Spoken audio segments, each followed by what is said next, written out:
उत्कल पुत्र प्यारीमोहन लेखक डॉक्टर भ्रमरवर सामल। आज को प्राय 100 वर्ष तलर कथा। से कालर गोटे पत्रिकार दरखास्त जुतियान अर्थात जोता मानकर निवेदन नाम व्यंगात्मक लेखाटिए प्रकाश पाइला। यह कटक सहर आवर्जनापूर्ण अपरिष्कृत रास्ता को लक्ष्य करी लेखा जाइथिला। सेतेबेले इंग्रेज माने थिले ए देशर शासनकर्ता। सेमानक मध्यरे एही लेखाटी प्रतिक्रिया सृष्टि कला। तत्कालीन जिला मजिस्ट्रेट एरिवेन साहेब अत्यधिक भाव में रागिगले। लेखाटीर प्रकृत लेखक किए बोली खोजा चलिला। जना पड़िला जे लेखक जनक हेउची कटक कॉलेजर द्वितीय वार्षिक श्रेणीर जड़े छात्र। सही कॉलेज रे अध्यक्ष थिले चंडीचरण बाबू। तांको सरकारी निर्देश दियागला उक्त छात्र को कॉलेज रु बहिष्कार करदेवा पाई। चंडीचरण बाबू पिलाटी को निज ऑफिस को डकाई क्षमा मागिबा पाई परामर्श देले। किंतु स्वाधीन चेता निर्भीक छात्रटी एथिरे सम्मति हेला नहीं। से दृढ़ कंठरे कहला, सार जहाँ लेखा जाइछि ताहा अक्षरे अक्षरे सत्य। मु एपरि एक सत्य घटना प्रकाश करी किछि भूल करी नाही। मो पक्षरे एपरि अन्याय क्षमा प्रार्थना करिबा संभव नुहे। पिलाटीर दृढ़ मनोभाव हेतु शेषे से कॉलेज रु बहिष्कृत हैला। किए ओ प्यारीमोहन। तांको कहिबा कथा से जहाँ लिखिछंती ता अक्षर अक्षर सत्य। जदि सत्य मु ताले काहेकि क्षमा मागिबी। मु क्षमा मागु पसंद करे नाही। तेणु मु क्षमा मागिबी नाही। पिलाटीर एहीपरि दृढ़ मनोभाव हेतु शेषर से कॉलेज रु बहिष्कृत हैला। प्यारीमोहन बहिष्कृत हेले सत्य, किंतु मजिस्ट्रेट क्षमा मांगिले नहीं, नस्तमस्तक हेले नहीं। कारण जड़े निर्भीक योद्धा सचोट निष्ठावादी देशभक्त से केबे मथा नुआइब नहीं निजर स्वार्थ पाई। दृढ़ मना व्यक्ति निज सिद्धांत अटल रही बहु बाधा विघ्नर सम्मुखीन होइतांती। बाधा विघ्न माने दुख कष्ट जातना निर्यातना। किंतु सेई दृढ़ मना ही तांको परिशेष अपूर्व साफल्य आनी दे थाने। दृढ़ माने निजे निज जिद्दी अटल थांती। तांको परिशेष माने पर मुहूर्त अपूर्व साफल्य आनी माने सफलता दे थाए, नूतन पथ देखाई थाए। एई दृढ़मना छात्र जनक जड़े सचोट निर्भीक लेखनी साहाय्य युद्ध करी जीए इंग्रेज मानकर मुंड व्यथार कारण साजिथिले से आउ के नुहंती उत्कलर बरपुत्र प्यारीमोहन आचार्य। सरकारी शिक्षानुष्ठान मनमुखी नीति जोगु माने कौन से एक जनक व्यक्तिकर इच्छानुसार जो अनुष्ठान परिचालित हुए से कॉलेज रु बहिष्कृत हेबारु तांको मनरे घोर वितृष्णा जात हैला। संकल्प कॉलेज माने सत्य कले सरकारी नियंत्रण मुक्त माने सरकारकर कौनसी हस्तक्षेप रहिबो नाही। एक स्वाधीन शिक्षानुष्ठान गठन करिवे। से सत कहिबारु तांको जीवन रे जहाँ घटिला यह कौनसी स्वाधीन मुक्तकामी मनुष्यर भाग्य रे न घटू।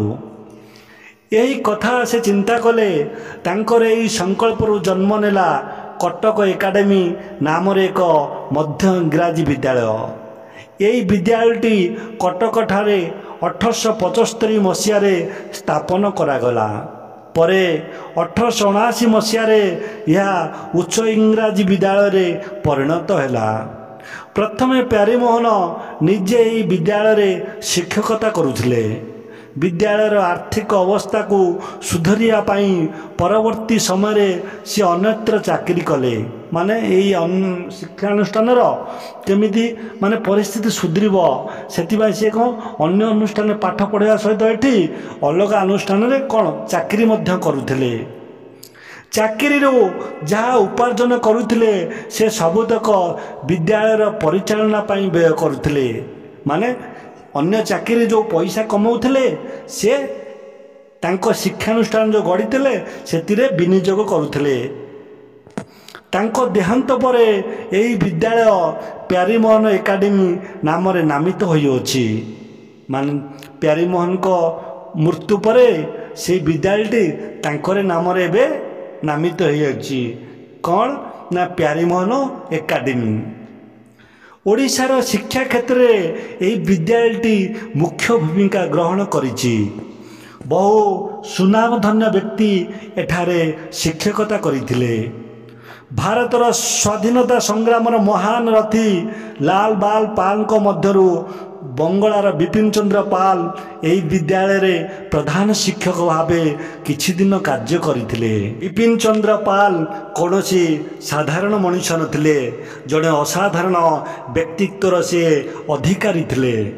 ବଙ୍ଗଳାର ବିପ୍ଳବୀ ନେତା, ସାହିତ୍ୟ, ରାଜନୀତି, ଦର୍ଶନ ପ୍ରଭୃତି ବହୁ ବିଷୟରେ ସେ ସୁପଣ୍ଡିତ ଥିଲେ। ଏ ନା ବିପିନ ଚନ୍ଦ୍ର ପାଲ। ଉତ୍କଳ ପୁତ୍ର ପ୍ୟାରୀମୋହନଙ୍କ ନାମରେ ଯେଉଁ ବିଦ୍ୟାଳୟ ନାମିତ କରାଯାଇଥିଲା ପ୍ୟାରୀମୋହନ ଏକାଡେମୀ, ସେ ଶିକ୍ଷାନୁଷ୍ଠାନରେ ପ୍ରଧାନ ଶିକ୍ଷକ ଭାବେ ଯୋଗ ଦେଇଥିଲେ। ସେହିପରି ଓଡ଼ିଶାର ଋଷି ପ୍ରତିମ ଆଚାର୍ଯ୍ୟ ହରିହର ଦାସ ମଧ୍ୟ ଏହି ବିଦ୍ୟାଳୟରେ ଶିକ୍ଷକତା କରିଥିଲେ। ଆଚାର୍ଯ୍ୟ ହରିହର ସତ୍ୟବାଦୀର ବକୁଳ ବନ ବିଦ୍ୟାଳୟ ଯେଉଁ 5 ଶାଖା ଥିଲେ, ନୀଳକଣ୍ଠ ଦାସ, ଗୋଦାବରୀଶ ମିଶ୍ର, ଗୋପବନ୍ଧୁ ଦାସ, କୃପାସିନ୍ଧୁ, ଆଚାର୍ଯ୍ୟ ହରିହର ଦାସ ସେଥିରେ ଥିଲେ ଅନ୍ୟତମ। ସିଏ ମଧ୍ୟ ପ୍ୟାରୀମୋହନ ଏକାଡେମୀରେ ଶିକ୍ଷକତା କରୁଥିଲେ। ଓଡ଼ିଶା ଭାଷା ସାହିତ୍ୟ କ୍ଷେତ୍ରରେ ପ୍ୟାରୀମୋହନ ଆଚାର୍ଯ୍ୟଙ୍କ ଅବଦାନ ଅବିସ୍ମରଣୀୟ। ଅବିସ୍ମରଣୀୟ ମାନେ ଯାହା ଭୁଲିବ ନାହିଁ କି ଯାହାକୁ କେବେ ଉତ୍କଳ ଭୁଲି ପାରିବ ନାହିଁ। କାହାକୁ ନା ପ୍ୟାରୀମୋହନକୁ। ଓଡ଼ିଆ ଭାଷା ସାହିତ୍ୟ ପ୍ରତି ତାଙ୍କର ଯେଉଁ ଅବଦାନ ଅଛି। ଓଡ଼ିଆ ଜାତିର ଘଡ଼ିସନ୍ଧି ମୁହୂର୍ତ୍ତରେ ତାଙ୍କର ଜନ୍ମ, ମାନେ ଉତ୍ଥାନ ପତନ ସମୟରେ କ୍ଷୀଣଜନ୍ମା ପ୍ୟାରୀମୋହନଙ୍କ ଆୟୁ ସୀମା ଥିଲା ମାତ୍ର 30 ବର୍ଷ। ମାତ୍ର 30 ବର୍ଷ। ଏହି ସ୍ୱଳ୍ପକାଳ ହେଉଛି ତାଙ୍କର ସଂଗ୍ରାମ ଓ ସାଧନାର ଜୀବନ। ସେ ଆନ୍ତରିକ ଭାବରେ ଉତ୍କଳକୁ ଭଲ ପାଉଥିଲେ। ସେ ନିଜର କରିନେଇଥିଲେ ଉତ୍କଳର ଭାଷା ଓ ସଂସ୍କୃତିକୁ। ଫଳରେ ଉତ୍କଳର ଶିକ୍ଷାର ବିକାଶ, ସମାଜର କଲ୍ୟାଣ, ଦେଶ ସେବା ନିମନ୍ତେ ସେ ନିଜକୁ ଉତ୍ସର୍ଗ କରିଦେଇଥିଲେ। କିଏ ନା ଉତ୍କଳର ବରପୁତ୍ର ପ୍ୟାରୀମୋହନ। କିପରି ଶିକ୍ଷାର ବିକାଶ ହେବ, କିପରି ଏ ଜନସମାଜର କଲ୍ୟାଣ ହେବ, ଉନ୍ନତି ହେବ, ଦେଶ ସେବା ପାଇଁକା ସେ ନିଜ ଜୀବନକୁ କ'ଣ କରିଥିଲେ, ସମର୍ପଣ କରିଦେଇଥିଲେ ନିଃସ୍ୱାର୍ଥପର ଭାବରେ। ପ୍ୟାରୀମୋହନଙ୍କ ଜୀବନ ଥିଲା ଏକ ତପସ୍ୟାର ଜୀବନ। ସେହି ବ୍ୟକ୍ତି ଜୀବନରେ ସିଦ୍ଧି ଲାଭ କରେ ଯିଏ କର୍ମକୁ ତପସ୍ୟା ଭାବରେ ଗ୍ରହଣ କରିନେଇଥାଏ। ମାନେ ସେ ସଦାସର୍ବଦା ଏ ଜାତିର, ଏ ଦେଶର କିପରି କଲ୍ୟାଣ ହେବ, କିପରି ଉନ୍ନତି ହେବ, ତାହାରି ଭିତରେ ସେ ମଗ୍ନ ରହୁଥିଲେ ବା ଚିନ୍ତା କରୁଥିଲେ। ପ୍ୟାରୀମୋହନ ସେହିପରି ଥିଲେ ଜଣେ କର୍ମସିଦ୍ଧି ବ୍ୟକ୍ତି। ସେତେବେଳେ କଟକରୁ ଉତ୍କଳ ଦୀପିକା ଓ ବାଲେଶ୍ୱରରୁ ସମ୍ବାଦବାହିକା ନାମରେ କେବଳ 2ଟି ମାତ୍ର ସମ୍ବାଦପତ୍ର ପ୍ରକାଶ ପାଉଥିଲା।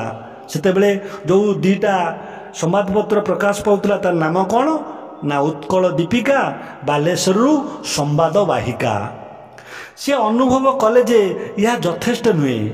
ଏଥିପାଇଁ ସେ ନିଜ ଚେଷ୍ଟାରେ 1871 ମସିହାରେ ଉତ୍କଳ ପୁତ୍ର ନାମରେ କଟକରୁ ଏକ ପତ୍ରିକା ପ୍ରକାଶ କଲେ।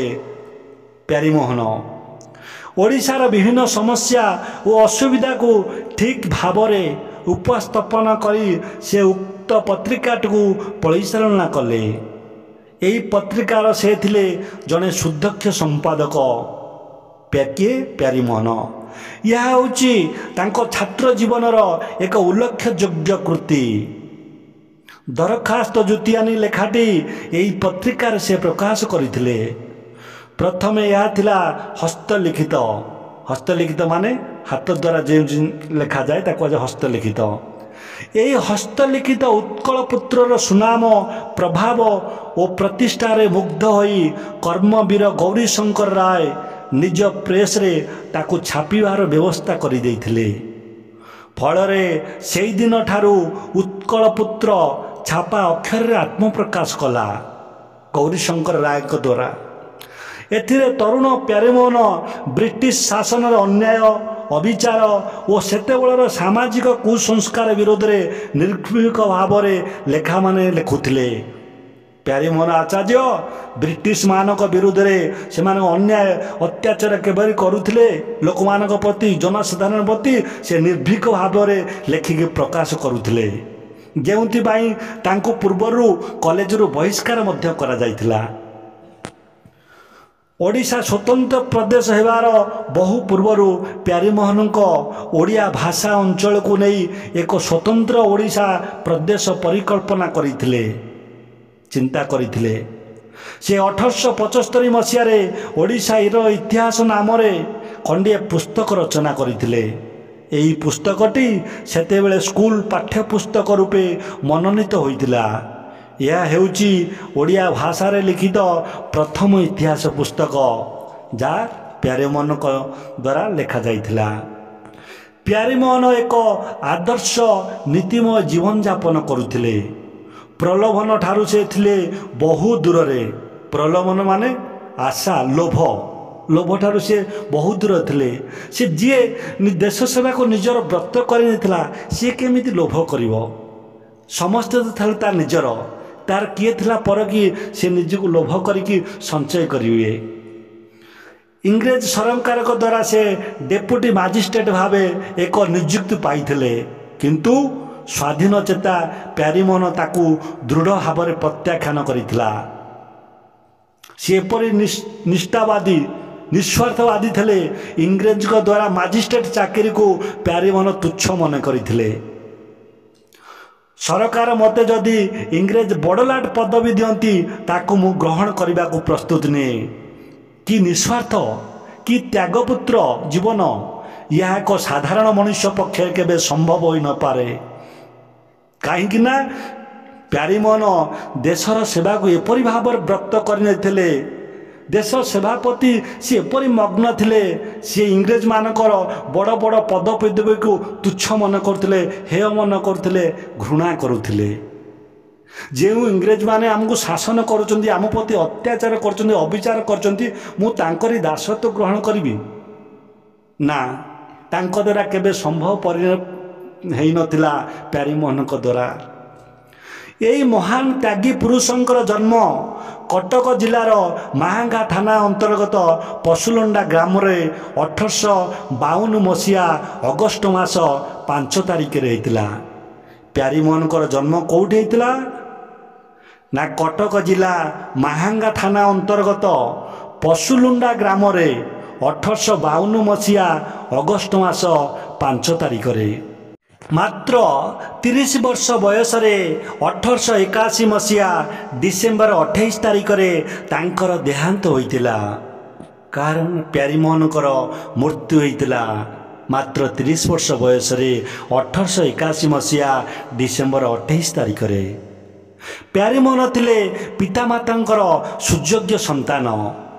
सुयोग्य संतान जो पुत्रर कार्यकलाप पितामाता गर्व अनुभव करती। प्यारेमोहन थे यहीपरि जड़े पुत्र। तांकर जीवनर प्रतिटी मुहूर्त उत्कलवासी सेवाई थिला अभिप्रेत। सदा सर्वदा उत्कलवासी उन्नति पाई से चिंतार जड़ित रोते। से स्वल्प जीवन काल मध्य जहाँ करिगले ताहा ओडिशा इतिहास रे स्वर्ण अक्षर लिपिबद्ध होई रहिबो। सेटिपाई गोपबंधुकर निमुक्त पदटी प्यारेमोहन प्रति प्रजुज्य। मानव जीवन नुहई केवल वर्ष मास दिन दंड। मानव जीवन नुहई केवल वर्ष मास दिन दंड। कर्मे जीए नर कर्म एकातार जीवनर मानदंड। यार अर्थ जड़े केते वर्ष बंचिला 100, 105, 90 ताहार किछि माने रखे नाही। से जीवन काल मध्यरे से देश जाति जन कल्याण पाई कि कर्म कला तार से कर्म ही ताको पूजार पात्र सजाई थाए। उत्कलर ବରପୁତ୍ର ପ୍ୟାରୀମୋହନ ଆଚାର୍ଯ୍ୟ ଥିଲେ ଏମିତି ଜଣେ ବ୍ୟକ୍ତିତ୍ୱର ଅଧିକାରୀ। ସ୍ୱଳ୍ପ କାଳ ମାତ୍ର 30 ବର୍ଷ ବୟସ ମଧ୍ୟରେ ଏ ଦେଶ ଜାତି ପାଇଁ ସେ ଯାହା କରିଯାଇଛନ୍ତି, ତାଙ୍କ ନିଜ ଅର୍ଜିତ କର୍ମ ପାଇଁ ଭାରତ ଇତିହାସ ତାଙ୍କ ପାଖରେ ସଦା ଚିରଋଣୀ।